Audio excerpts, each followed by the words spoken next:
গাইবান্ধায় একটি সড়কের পুনর্নির্মাণ কাজে ব্যাপক অনিয়মের অভিযোগ উঠেছে। নির্মাণের 2 সপ্তাহ না পেরোতেই উঠে যাচ্ছে পিচ ও খোয়া। যানবাহনের চাকা ও পথচারীর জুতার সাথে উঠে আসছে সড়কের পিচ। দেখা দিয়েছে অসংখ্য খানাখন্দ।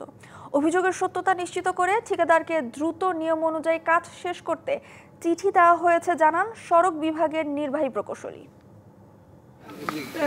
সম্প্রতি গাইবান্ধার ফুলছড়ি উপজেলার কাঞ্চিপাড়া ইউনিয়নের শহীদ মিনার থেকে সৈয়দপুর ঘাট পর্যন্ত সড়ক পুনর্নির্মাণ করা হয়। কাজের শুরু থেকেই নিম্নমানের সামগ্রী ব্যবহার ও অনিয়মের অভিযোগ ওঠে ঠিকাদারের বিরুদ্ধে।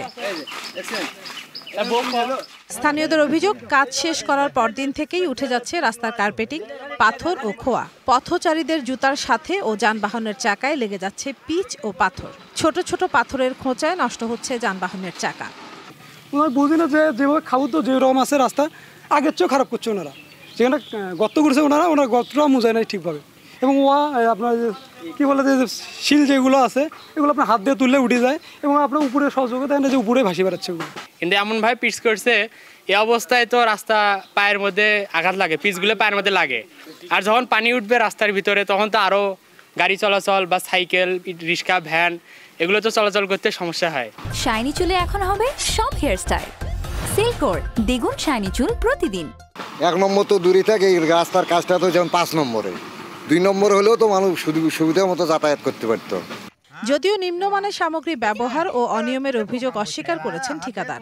তার দাবি, বৃষ্টির কারণে রাস্তার এমন হাল। অতিরিক্ত 7 দিন ধরে এখানে বৃষ্টি এবং কাজটা করার পর থেকে বৃষ্টি হওয়ার কারণে আমরা একটু মনে করেন যে এই রাস্তাটা এই অবস্থা হয়েছে, মানে বৃষ্টির কারণে। এটা রোদ পেলে এটা রাস্তা মোটামুটি ভালো হয়ে যাবে।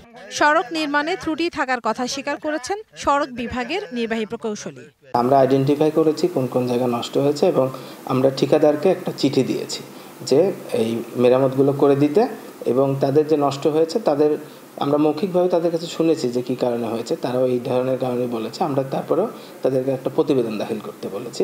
1200 মিটার সড়কটি পুনর্নির্মাণে বরাদ্দ দেওয়া হয়েছে প্রায় 16 লাখ টাকা। DBC news desk.